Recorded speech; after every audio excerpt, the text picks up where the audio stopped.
राधे राधे, हरे कृष्ण। आप सभी का दिन शुभ हो। आज दिनांक है 19 नवंबर, दिन है बुधवार। आज मार्गशीर्ष मास की अमावस्या का व्रत रखा जा रहा है और अमावस्या तिथि आज सुबह 9:44 से शुरू होगी और अमावस्या तिथि का समापन होगा अगले दिन यानी 20 नवंबर गुरुवार को दोपहर 12:16 पर। और आज बुधवार के दिन ब्रह्म मुहूर्त सुबह 5:11 से 5:59 तक रहेगा। सूर्योदय होगा सुबह 6:47 पर। सूर्यास्त होगा शाम 5:37 पर। और आज स्वाति नक्षत्र सुबह 7:59 तक रहेगा। बाद में विशाखा नक्षत्र प्रारंभ हो जाएगा। सौभाग्य योग सुबह 9:01 तक रहेगा। बाद में शोभन योग प्रारंभ हो जाएगा और राहु काल दोपहर 12 बजे से 1:30 बजे तक रहेगा। आज के इस वीडियो में आप सुनेंगे मार्गशीर्ष मास महात्म्य का 14वां अध्याय।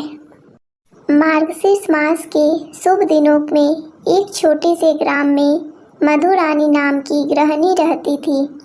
उसका स्वभाव सरल था, परंतु परिवार में अक्सर कलह रहता था।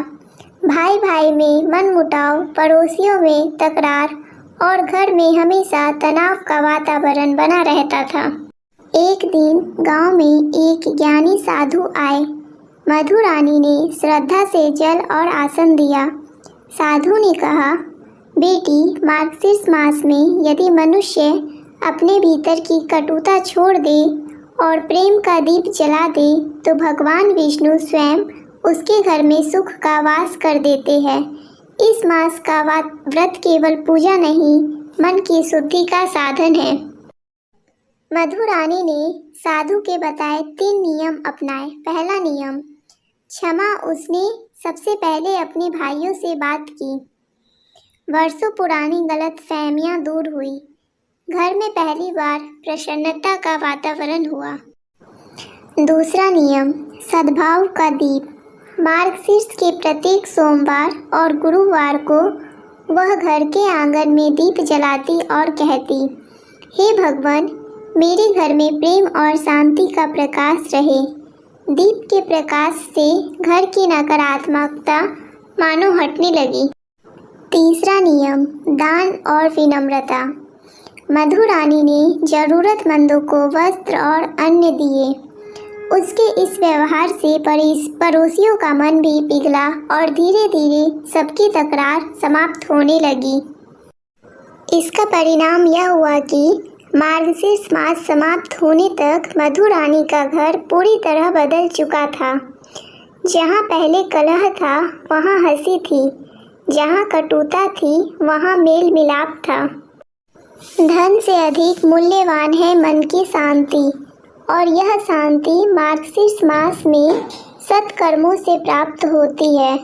कथा के अंत में वह प्रार्थना करती है, हे विष्णु भगवान, मुझे ऐसा हृदय दो जो क्षमा से भरपूर हो और मेरी वाणी में ऐसी मधुरता दो कि किसी का मन ना दुखे।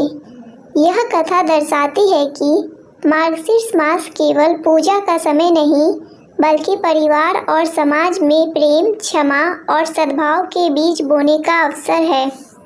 मार्गशीर्ष मास में मन शुद्धि और संबंध सुधार का विशेष महत्व है।